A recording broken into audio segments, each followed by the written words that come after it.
আসসালামু আলাইকুম ওয়া রাহমাতুল্লাহি ওয়া বারাকাতুহু। আলহামদুলিল্লাহি ওয়াহদা ওয়াসসালাতু ওয়াসসালামু আলা মান লা নাবিয়্যা বা'দা আম্মা বা'দ। ফাআউযু বিল্লাহি মিনাশ শাইতানির রাজীম। বিসমিল্লাহির রহমানির রহিম।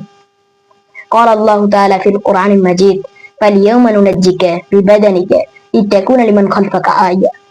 শুধুমাত্র কোরআনের একটি আয়াতের প্রভাবে খ্রিস্টান ধর্ম ছেড়ে ইসলাম গ্রহণ করেন ডাক্তার মরিস বুকাইলি।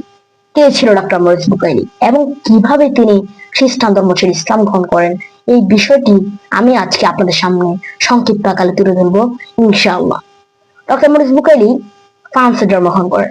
19 জুলাই 1920 সালে তিনি জন্মগ্রহণ করেন এবং 1998 সালের 17 ফেব্রুয়ারি তিনি মৃত্যুবরণ করেন। তিনি তার জীবন দশায় 1976 সালে একটি বই লিখেন যার নাম বাইবেল কোরআন এন্ড বিজ্ঞান। বাইবেল কোরআন এন্ড বিজ্ঞান এই বইটি লেখার পর তিনি সারা বিশ্বে মানুষের কাছে সমাদৃত হন এবং অনেক অমুসলিমের টনক লুটে উঠে তার লেখা এই বইটি পড়ে এবং বহু অমুসলিম দলে দলে ইসলাম গ্রহণ করেন তার লেখা এই বইটি পড়ে। ডক্টর মরিস বুকাইলি কিভাবে তিনি শুধুমাত্র কোরআনের একটি আয়াতের প্রভাবে খ্রিস্টান ধর্ম ছেড়ে ইসলাম গ্রহণ করেন? আসলে ডক্টর মরিস বুকাইলি গবেষক ছিলেন, ডাক্তার ছিলেন এবং কি বিজ্ঞানী ছিলেন। ডক্টর মরিস বুকাইলি ফেরাউনের লাশ নিয়ে গবেষণা করেন।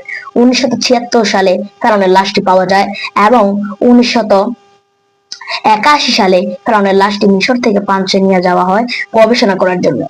একদল বিজ্ঞানী ফেরাউনের লাশটিকে গবেষণা শুরু করেন। তাদের মধ্যে যিনি প্রধান তিনি হলেন doctor Morris Bucaille. Doctor Morris Bucaille এবং তার সাথীরা মিলে এই লাশটিকে অনেক দিন গবেষণা করার পর তারা একটি বৈঠক করেন। সেই বৈঠকে তারা এতটুকুই জানতে পারেন, ডাক্তার মরিস বুকাইলি এবং তার সাথীরা এতটুকু জানতে পারেন যে ফেরাউন পানিতে ডুবে মারা গিয়েছে এবং কি ফেরাউনের লাশটি অনেকদিন যাবৎ পানিতে ছিল। ডক্টর মরিস বুকাইলি অবাক হলেন। তিনি তিনি এই বিষয়টি আরো জানার জন্য তিনি কোরআনের ভাষা আরবি ভাষা শিখেন। এই আরবি ভাষা শেখার জন্য আরবি ভাষা শিখে তিনি সৌদি আরব ট্যুর করেন। এই ট্যুরে তিনি এক ওলামার সাথে একটি বৈঠক করেন।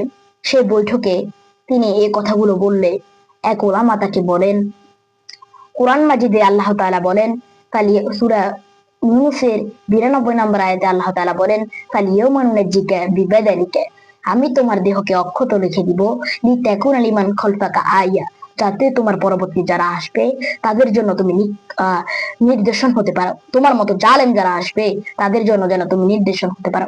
ডক্টর মরিস বুকাইলি অবাক হলেন। তিনি বড় অবাক হয়ে তিনি সাথে সাথে ইসলাম গ্রহণ করেন এবং ইসলামের ছায়াতলে আসেন। সর্বোপরি বলতে আমরা অর্থাৎ ডক্টর মরিস বুকাইলি শুধুমাত্র কোরআনের একটি আয়াতের প্রভাবেই খ্রিস্টান ধর্ম ছেড়ে ইসলাম গ্রহণ করেন এবং ইসলামের ছায়াতলে আসেন। যাকে আমরা ফেরাউন নামে চিনি এবং কোরআন মাজিদেও ফেরাউন নামে উল্লিখিত। আসলে আগের মিশরে যারা রাজা বাচ্চা হতেন তাদের উপাধি ছিলেন ফেরাউন, ওই জন্য আমরা তাকে ফেরাউন নামে চিনি। আসলে তার প্রধান নাম মানিফতা বা মারনিফতা। মানিফতা অর্থাৎ ফেরাউন। ফেরাউনের এই আয়াতটি শুনে ডক্টর মরিস বুকাইলি অবাক করেন এবং ইসলামের ছায়াতলে আসেন এবং ইসলাম ধর্ম গ্রহণ করেন। সর্বোপরি বলতে পারি ইসলাম সত্য ধর্ম, কোরআন নির্ভুল গ্রন্থ এবং কোরআনের প্রতিটি আয়াত নির্ভুল তথ্য দিয়ে থাকে, যা পড়ে অনেক মুসলিম দলে দলে ইসলাম গ্রহণ করেন এবং ইসলামের ছায়াতলে আসেন। এখনো যদি আমরা কোরআনের সত্যতাকে আরো দিকে দিক ছড়িয়ে দিতে পারি তাহলে ইসলাম আরো বেড়েই চলবে ইনশাআল্লাহ। আল্লাহ তাআলা আমাদেরকে কোরআনের সত্যতাকে প্রমাণ করার সেই তৌফিক দান করুক। কোরআন যে ভুল নয় সঠিক তা প্রমাণ করার সেই তৌফিক দান করুক। আমিন। ওয়া আখির দাওয়ানা আনিল হামদুলিল্লাহি রাব্বিল আলামিন। আসসালামু আলাইকুম ওয়া রাহমাতুল্লাহি ওয়া বারাকাতুহু।